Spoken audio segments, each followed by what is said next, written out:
SBI presents Tokyo Olympic 2020, the banker to every Indian.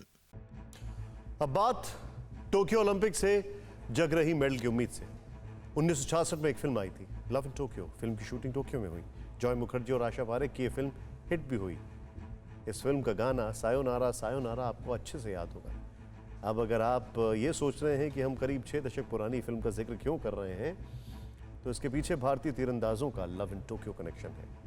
दिलचस्प story देखिए और ये समझिए कि ये वो लव कनेक्शन है जो बीच में 8 साल के लिए टूट भी गया था लेकिन फिर जुड़ गया।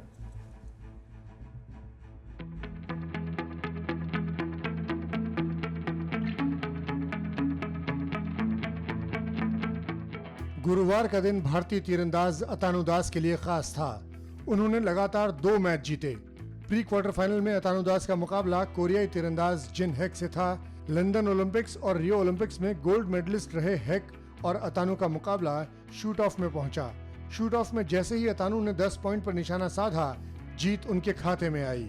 इस मैच के दौरान उनकी पत्नी और दुनिया की नंबर 1 तीरंदाज दीपिका कुमारी लगातार उनका हौसला बढ़ा रही थीं। यही है इन तीरंदाजों का लव इन टोक्यो कनेक्शन।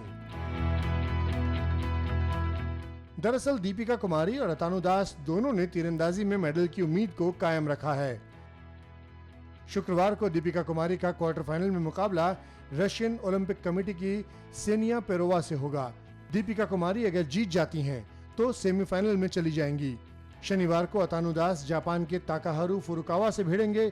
उनकी जीत का मतलब भी सेमीफाइनल में जगह पक्की करना होगा। दी दास के नाम से मशहूर ये लव बर्ड्स टोक्यो में एक दूसरे का हौसला बढ़ा रहे हैं।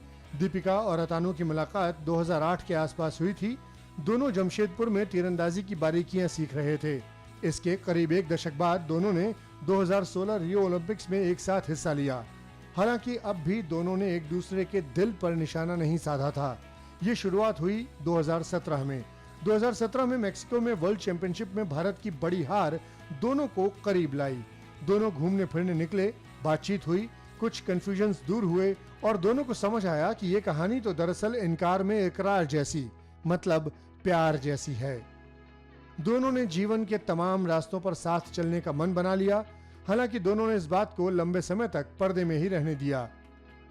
एक इंटरव्यू में दीपिका जमशेदपुर में ट्रेनिंग के दिनों को याद करके कहती हैं, अतानु को हिंदी नहीं आती थी, इसलिए वो मुझसे बात नहीं करता था।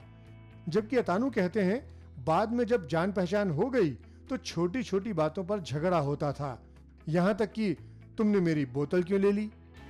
लेकिन वक्त बीता, छोटी छोटी तकरार ही प्यार में बदल गई।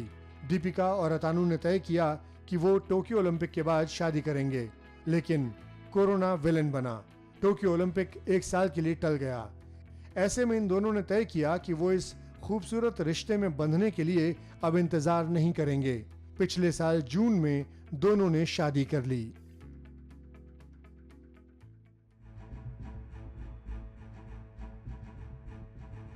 पति पत्नी के तौर पर यह भारत की दूसरी ऐसी जोड़ी है जो एक साथ ओलंपिक का हिस्सा है। इससे पहले लिएंडर पेस के पिता वेस पेस और उनकी पत्नी जेनिफर पेस ने 1972 ओलंपिक में एक साथ हिस्सा लिया था। खैर, इस जोड़ी के लिए शुक्रवार और शनिवार का दिन बेहद खास रहने वाला है। शुक्रवार को दीपिका निशाना साधेंगी और शनिवार को अतानु।